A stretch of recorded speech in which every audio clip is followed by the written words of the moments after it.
बिस्मिल्लाहिर्रहमानिर्रहीम। अस्सलाम वालेकुम स्टूडेंट्स, आई एम कुरुदिलन अयाज और आज स्टूडेंट्स हम चैप्टर 7 में बहुत ही इंटरेस्टिंग टॉपिक डिस्कस करने जा रहे हैं, that is spontaneous reactions and non spontaneous reaction. Students, आज के टॉपिक को स्टार्ट करने से पहले हम थोड़ा से एग्जांपल्स के साथ अपनी सराउंडिंग को ऑब्जर्व करेंगे और उसके बाद हम स्टडी करेंगे कि स्पॉन्टेनियस रिएक्शंस और नॉन स्पॉन्टेनियस रिएक्शंस क्या होते हैं। आइए स्टार्ट करते हैं अपना lecture.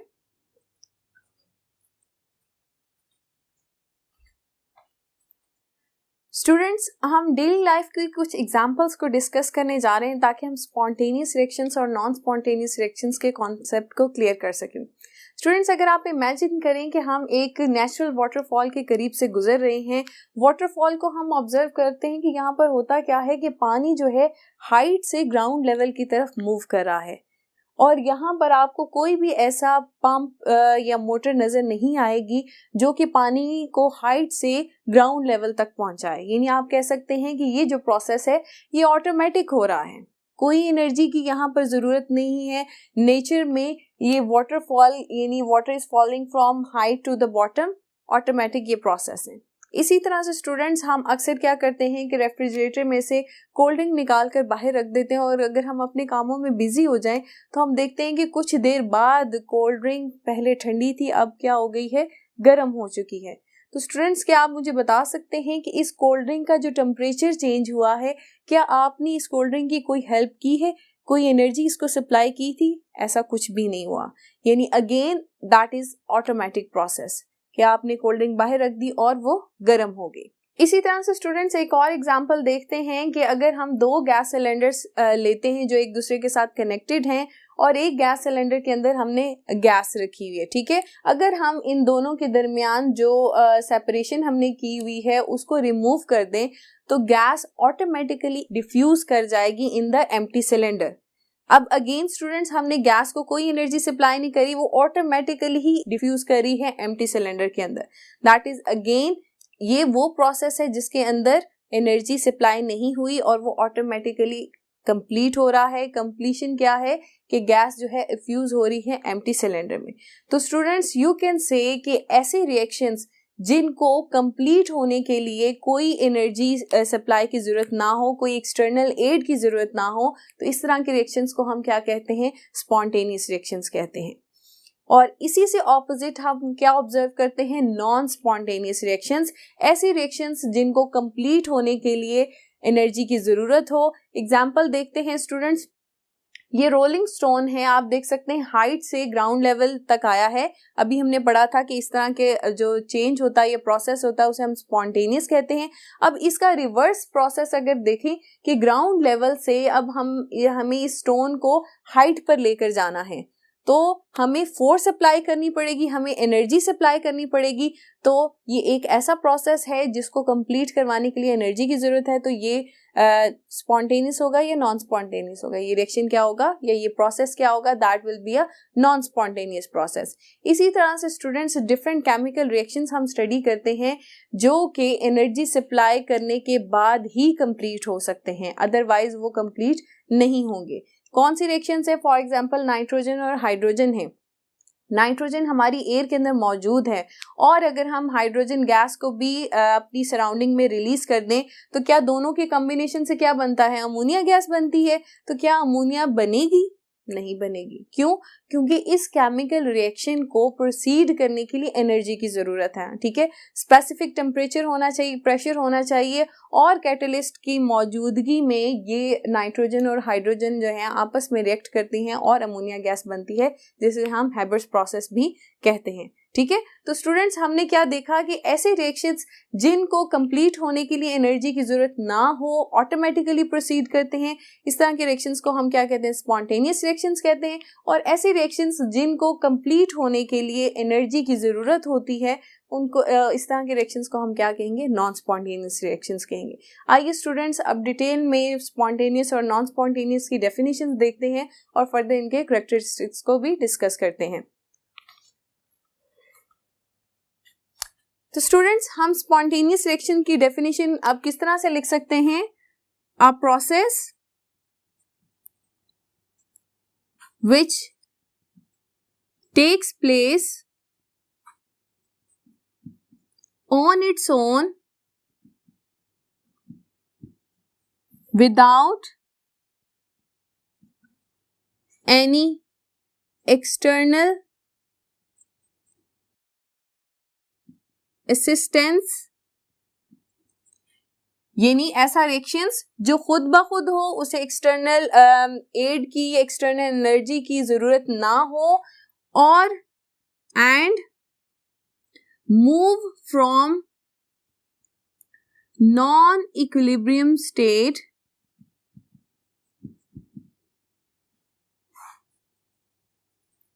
towards equilibrium state is called spontaneous process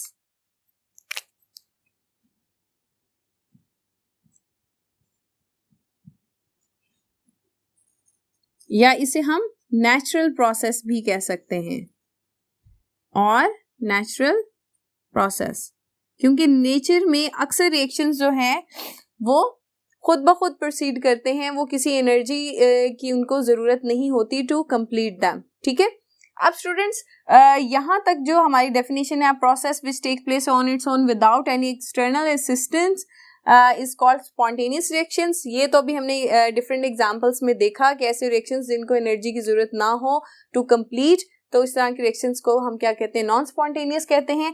और जो ये सेकंड पार्ट है, and move from non equilibrium state towards equilibrium state is called spontaneous.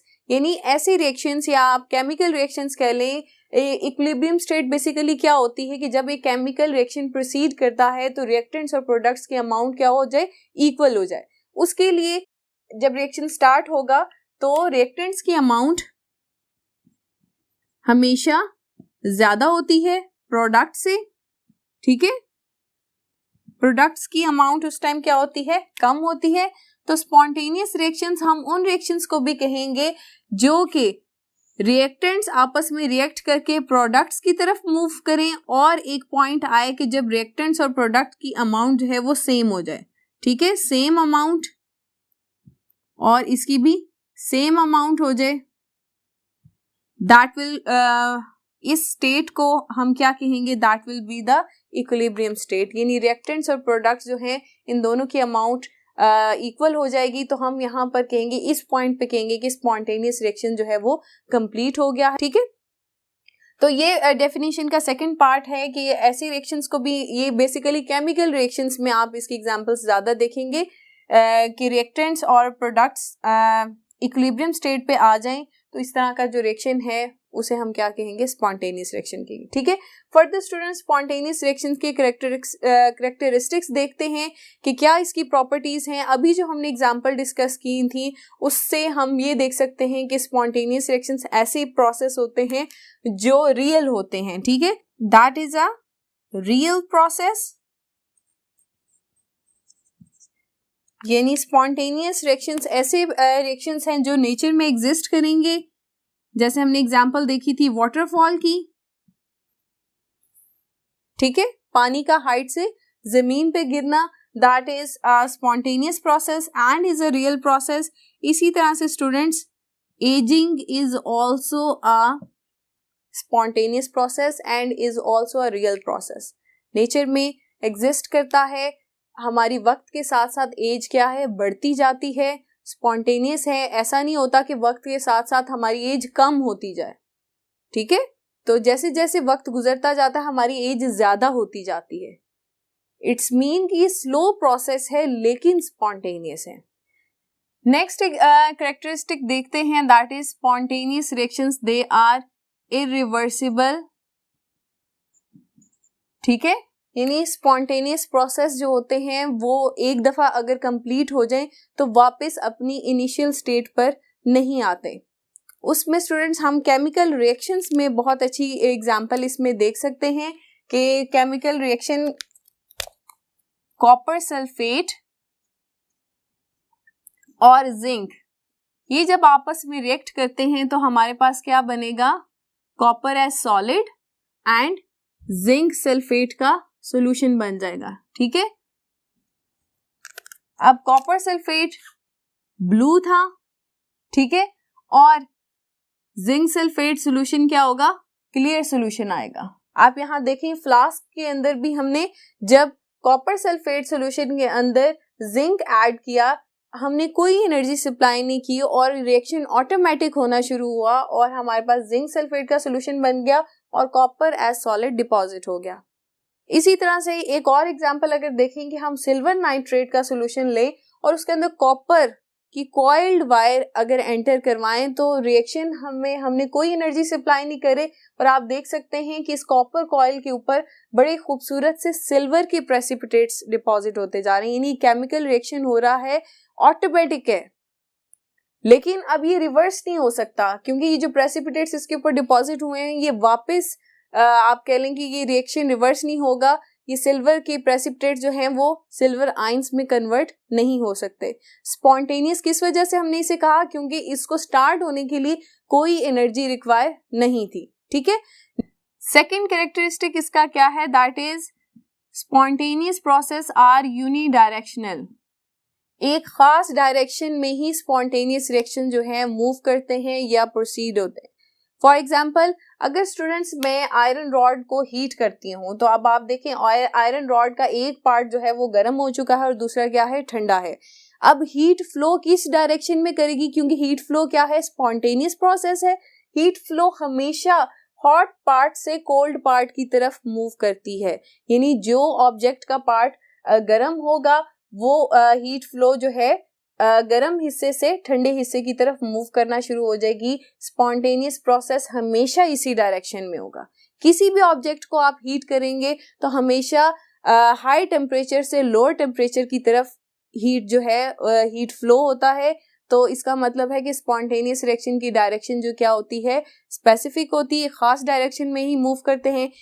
इसी तरह से स्टूडेंट्स अगर आप रोलिंग स्टोन को देखें तो हाइट से हमेशा ग्राउंड लेवल की तरफ मूव कर रहा है। ऐसा कभी भी आपने नहीं देखा होगा कि पत्थर जमीन पे पड़ा खुद ब खुद जो है हाइट की तरफ मूव करना शुरू हो जाए। तो इसका मतलब है कि स्पॉन्टेनियस रिएक्शंस एक खास डायरेक्शन में ही प्रोसीड करते हैं। तो यहाँ पर हम एग्जाम्पल में लिख देते हैं, transfer of heat from hot part to cold part of the body। एक एग्जाम्पल काफी है इसके लिए। ठीक है, नेक्स्ट इसका कैरेक्टरिस्टिक ये भी है कि नॉन इक्विलिब्रियम। जी, नेक्स्ट इसका कैरेक्टरिस्टिक क्या है कि स्पॉन्टेनियस रिएक्शन जो हमने डेफिनेशन में भी पढ़ा था, नॉन इक्विलिब्रियम स्टेट से मूव करते हैं इक्विलिब्रियम स्टेट तक। इसकी एग्जांपल क्या होगी, बड़ी आसान सी इसकी एग्जांपल है, एसिड बेस रिएक्शन है कि HCl और sodium hydroxide. HCl is an acid, sodium hydroxide is an base. जब स्ट्रॉन्ग एसिड और बेस आपस में मिलते हैं तो एक स्पॉन्टेनियस रिएक्शन होता है, सॉल्ट और वाटर बनता है। इसमें भी कोई हम एक्सटर्नल एनर्जी, हीट कुछ भी सप्लाई नहीं करते, खुद ब खुद ये रिएक्शन होता है।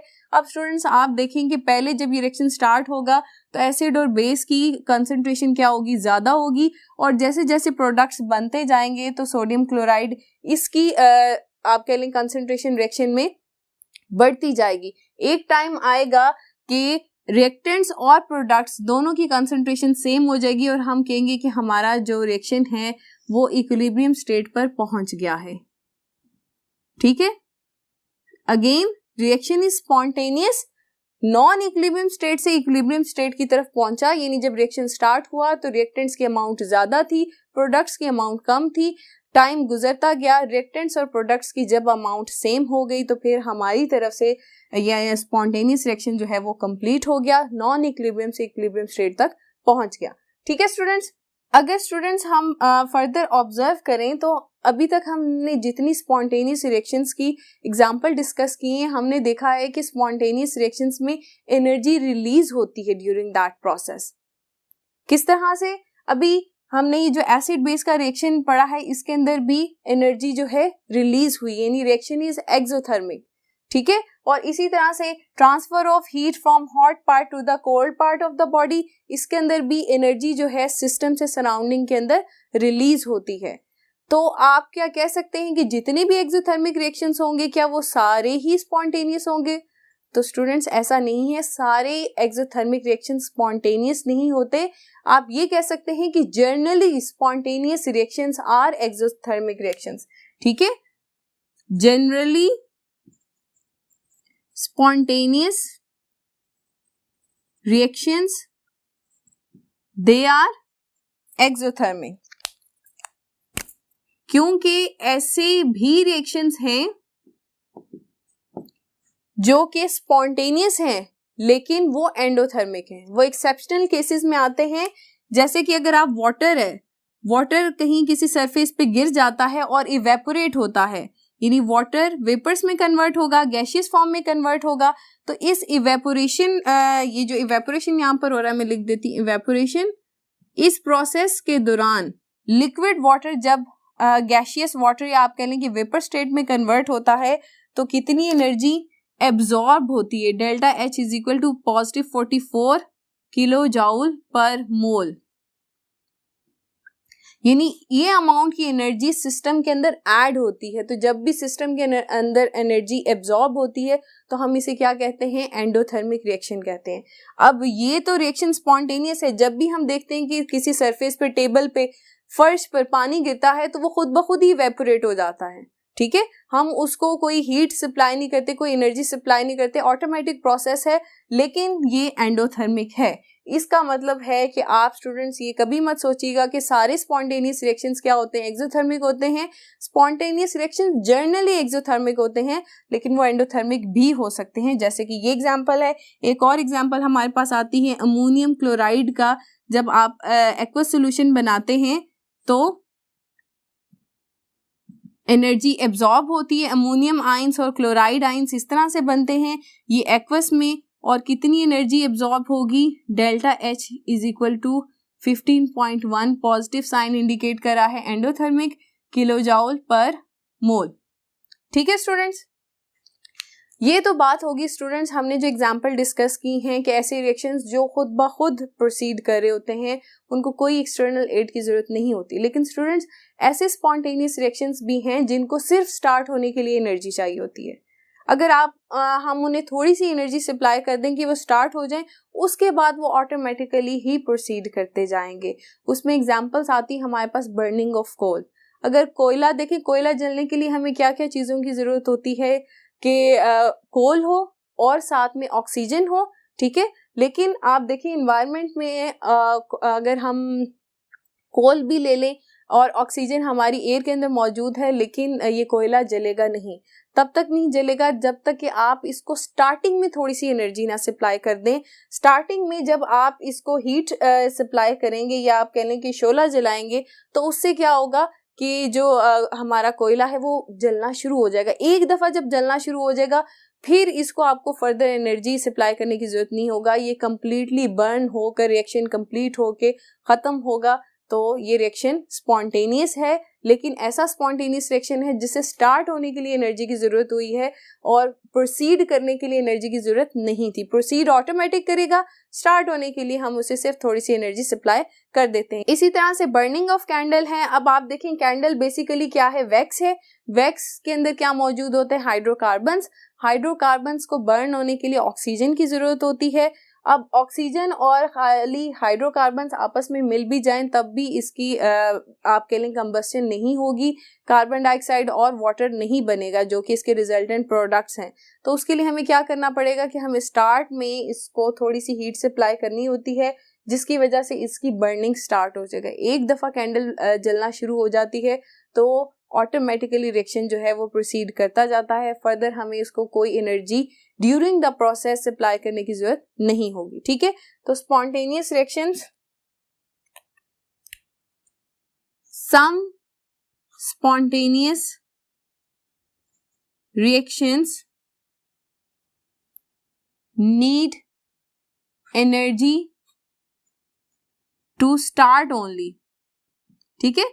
सिर्फ स्टार्ट होने के लिए इनको एनर्जी की जरूरत होती है, अदरवाइज प्रोसीड करने के लिए एनर्जी की जरूरत नहीं होगी, ठीक है। अब स्टूडेंट्स हम अपनी नेक्स्ट टाइप की तरफ बढ़ते हैं, that is non spontaneous reactions.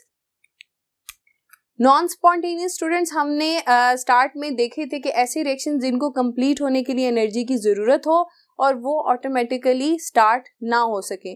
तो हम क्या इसको किस तरह से डिफाइन करेंगे? A process which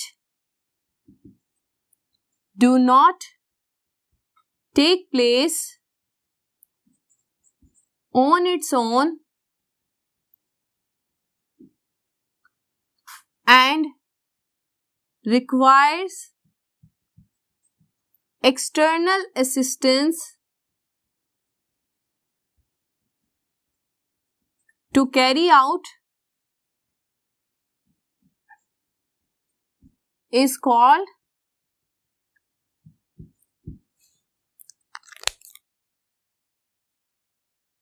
non-spontaneous reactions. यानी इन शॉर्ट ऐसी रिएक्शंस जिनको प्रोसीड करने के लिए, कंप्लीट करने के लिए एनर्जी की जरूरत हो, उन्हें हम क्या कहते हैं? नॉन स्पॉन्टेनियस रिएक्शंस हैं। एग्जाम्पल हमने क्या डिस्कस की थी स्टूडेंट्स? आप देख सकते हैं कि अगर ये आपके सामने एक रस्टेड कार है, ठीक है, जंग आलूद कार है, इसको हम चाहते हैं कि इसको रिफ्रेश कर दें, बिल्कुल इसको पेंट के फॉर्म में न्यू कार बना दें, तो इस प्रोसेस को कंप्लीट करने के लिए हमें एनर्जी सप्लाई करनी पड़ेगी, हमें इसके ऊपर बहुत सारे प्रोसेस करवाने पड़ेंगे जिसके लिए एनर्जी की जरूरत होगी, ठीक है। तो इसका मतलब है कि एक रस्टेड कार को एक न्यू कार में कन्वर्ट करने के लिए एनर्जी सप्लाई करने की जरूरत होगी। That will be a non spontaneous process, क्योंकि ये ऑटोमेटिकली प्रोसीड नहीं कर सकता। तो स्टूडेंट्स इसका मतलब है कि हम नॉन स्पॉन्टेनियस रिएक्शंस को कह सकते हैं they are not real process in general, ठीक है, नॉट रियल प्रोसेस, नेचर में एग्जिस्ट नहीं करते क्योंकि हमें इनको प्रोसीड करवाने के लिए एनर्जी सप्लाई करनी पड़ती है, ठीक है। क्योंकि हम सिस्टम में एनर्जी इनपुट कर रहे हैं तो ये क्या होगा? ये reactions, non spontaneous reactions endothermic होंगे, क्योंकि जब भी हम सिस्टम के अंदर एनर्जी एब्जॉर्ब करवाते हैं तो रिएक्शंस क्या होते हैं? एंडोथर्मिक होते हैं, ठीक है। स्पॉन्टेनियस रिएक्शंस हमने जर्नली क्या पढ़े थे? दे आर एक्सोथर्मिक रिएक्शंस, लेकिन एंडोथर्मिक रिएक्शंस भी स्पॉन्टेनियस हो सकते हैं।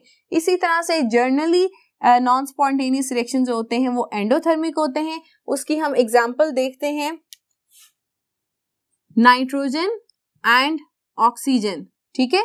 ये देखें दोनों एयर में मौजूद हैं लेकिन इनके दरमियान कोई रिएक्शन नहीं होता, ठीक है। इनको रिएक्शन करवाने के लिए एनर्जी की जरूरत होती है। कौन सी एनर्जी की जरूरत होगी? लाइटनिंग की।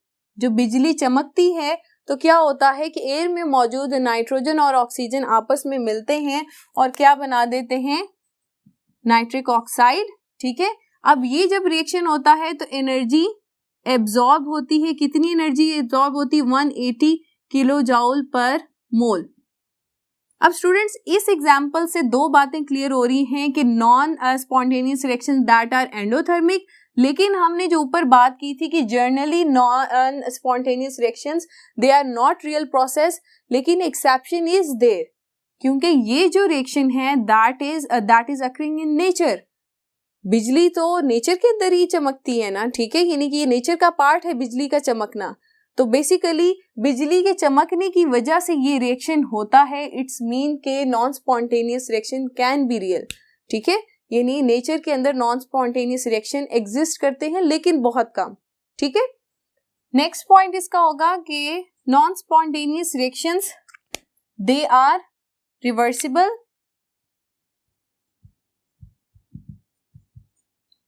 हमने स्पॉन्टेनियस रिएक्शंस को क्या पढ़ा था कि स्पॉन्टेनियस रिएक्शंस इरिवर्सिबल होते हैं लेकिन नॉन स्पॉन्टेनियस रिवर्सिबल प्रोसेस हो सकता है। वो किस तरह से हो सकता है? लिमिटेड केसेस में बेसिकली नॉन स्पॉन्टेनियस जो है वो रिवर्सिबल प्रोसेस कंसिडर किया जाता है। दरअसल अभी जो हमने इक्विलिब्रियम स्टेट वाली स्पॉन्टेनियस की एग्जांपल पढ़ी थी, that was HCl and sodium hydroxide react to form salt and water. अब ये आप कह लें कि फॉरवर्ड डायरेक्शन में क्या था, स्पॉन्टेनियस रिएक्शन था, लेकिन अगर हम इस रिएक्शन की बैकवर्ड डायरेक्शन देखें, यानी ये रिएक्शन जब रिवर्स होगा तो ये रिवर्स रिएक्शन क्या होगा, नॉन स्पॉन्टेनियस होगा। तो इस तरह से स्पॉन्टेनियस और नॉन स्पॉन्टेनियस रिएक्शन के दरमियान एक कंपटीशन सा होता है। लिमिटेड केसेस में हम नॉन स्पॉन्टेनियस रिएक्शंस को कहते हैं दे आर रिवर्सिबल प्रोसेस। ठीक है, अब स्टूडेंट्स फर्दर इसकी एग्जांपल्स हम देख लेते हैं। एग्जांपल्स, पहली एग्जांपल होगी pumping of water up hill, यानी ग्राउंड लेवल से पानी को हाइट पर पहुंचाना। घरों में हम अक्सर जो मोटर लगाई होती है वो किस वजह से लगाते हैं कि ग्राउंड लेवल से हमारा मकसद होता है कि पानी जो होता है ऊपर वाटर टैंक जो पड़ा होता है वहां तक पहुंचाने का, ताकि हम पानी को स्टोर कर सकें और बाद में आसानी के साथ इस्तेमाल कर सकें। तो उसके लिए हम क्या एनर्जी सप्लाई करते हैं, मोटर ऑन करते हैं, तभी ये पानी जो है ग्राउंड लेवल से मूव करता है हाइट पे। ठीक है, तो इस प्रोसेस के अंदर एनर्जी इन्वॉल्व है, that will be a non spontaneous process. तो हम लिखेंगे first example pumping of water uphill. ठीक है स्टूडेंट्स, नेक्स्ट हमारे पास नॉन स्पॉन्टेनियस में एग्जाम्पल आएगी, that is transfer of heat from cold part two the hot surrounding. इसमें अगर हम रेफ्रिजरेटर की एग्जांपल लें तो रेफ्रिजरेटर में बेसिकली हम फ्रिज को क्या एनर्जी सप्लाई कर रहे होते हैं, जिसकी वजह से उसके अंदर ठंडक पैदा होती है। और अगर हम अपना कोई ऑब्जेक्ट या फूड मटेरियल है जिसको हम ठंडा करना चाहते हैं तो हम उसे फ्रिज में रख देते हैं। तो फ्रिज में क्या प्रोसीजर होगा कि एनर्जी ट्रांसफर होगा कोल्ड पार्ट से हॉट सराउंडिंग। हॉट सराउंडिंग अब क्या होगी, हमारा ऑब्जेक्ट होगा। ठीक है, तो ठंडक जो है उस फूड मटेरियल के अंदर ट्रांसफर हो जाएगी, क्योंकि इस प्रोसेस के दौरान हमने एनर्जी सप्लाई की है। तो दैट्स व्हाई दिस रिएक्शन या this process is a non spontaneous process. इसके अलावा स्टूडेंट्स आपके पास नॉन स्पॉन्टेनियस रिएक्शन की ये एग्जांपल भी है, नाइट्रोजन एंड ऑक्सीजन जो एयर में मौजूद है वैसे तो रिएक्ट नहीं करती। हमने बताया था कि बिजली के चमकने पे नाइट्रोजन और ऑक्सीजन आपस में रिएक्ट करके नाइट्रिक ऑक्साइड बनाती है। ठीक है, और इस दौरान जो है एनर्जी एब्जॉर्ब होती है, एंडोथर्मिक रिएक्शन है। इसका मतलब आप इन जनरल कह सकते हैं कि non spontaneous reactions they are endothermic reactions. ठीक है स्टूडेंट्स, लेकिन ये इंफॉर्मेशन काफ़ी नहीं कि एक रिएक्शन एक्सोथर्मिक होगा तो हम उसे जनरली स्पॉन्टेनियस कह देते हैं, या अगर वो एंडोथर्मिक है तो उसे हम नॉन स्पॉन्टेनियस कह दें। ये रिक्वायरमेंट काफ़ी नहीं होती एक रिएक्शन को स्पॉन्टेनियस या नॉन स्पॉन्टेनियस कहने के लिए। हमें ये इंफॉर्मेशन भी चाहिए होती है कि एक सिस्टम की या एक रिएक्शन की फ्री एनर्जी की वैल्यू कितनी है। फ्री एनर्जी हम डेल्टा जी से डोनेट करते हैं स्टूडेंट्स। अगर फ्री एनर्जी की वैल्यू आपके पास पॉजिटिव आती है, इसका क्या मतलब है कि energy is added in the system. तो एनर्जी हम कौन से टाइप के रिएक्शन में ऐड करते हैं, नॉन स्पॉन्टेनियस रिएक्शन में एनर्जी सप्लाई होती है जिसकी वजह से एनर्जी फर्दर ऐड अप होती है। तो यू कैन से कि जब delta G that is energy of a system, free energy of a system positive होगी तो reaction should be non spontaneous. और इसी तरह से स्टूडेंट्स अगर free energy of the system की वैल्यू नेगेटिव होगी, क्योंकि हमने स्पॉन्टेनियस रिएक्शंस में पढ़ा था कि अक्सर एनर्जी जो होती है रिलीज होती है। ठीक है, क्योंकि स्टूडेंट्स स्पॉन्टेनियस रिएक्शंस में बेसिकली रिएक्टेंट्स की एनर्जी ज़्यादा होती है और जब प्रोडक्ट्स में कन्वर्ट होते हैं तो क्या एनर्जी रिलीज करते हैं। इस वजह से एनर्जी रिलीज होने पे फ्री एनर्जी की वैल्यू कम हो जाएगी। ठीक है, उसकी असल वैल्यू से कम होगी तो डेल्टा जी की वैल्यू नेगेटिव बन जाएगी। तो यू कैन से कि it will be a spontaneous process. ठीक है, नॉन स्पॉन्टेनियस रिएक्शन में हमें एनर्जी की जरूरत क्यों होती है कि आप ग्राफ की मदद से देख सकते हैं कि रिएक्टेंट्स जो होते हैं उनकी एनर्जी कम होती है एज कंपैरिजन टू प्रोडक्ट्स। जिन प्रोडक्ट्स ने बनना है वो हाई एनर्जी लेवल के हैं। ठीक है, तो इस वजह से हम सिस्टम में एनर्जी सप्लाई करते हैं जिसे वो एब्जॉर्ब करके प्रोडक्ट्स में चेंज होते हैं। इस वजह से नॉन स्पॉन्टेनियस रिएक्शन में एनर्जी ऐड होती है। एनर्जी ऐड होगी तो free energy of the system की वैल्यू ज़्यादा पॉजिटिव हो जाएगी। पॉजिटिव होगी तो हम रिएक्शन कहेंगे that is the non spontaneous reaction. ठीक है स्टूडेंट्स, ये कॉन्सेप्ट आपको क्लियर हुआ? आज के लेक्चर में हमने स्पॉन्टेनियस और नॉन स्पॉन्टेनियस रिएक्शंस का कंपैरिजन किया विद एग्जांपल। आज का लेक्चर हम अपना यहाँ पर ख़त्म करते हैं। अपना बहुत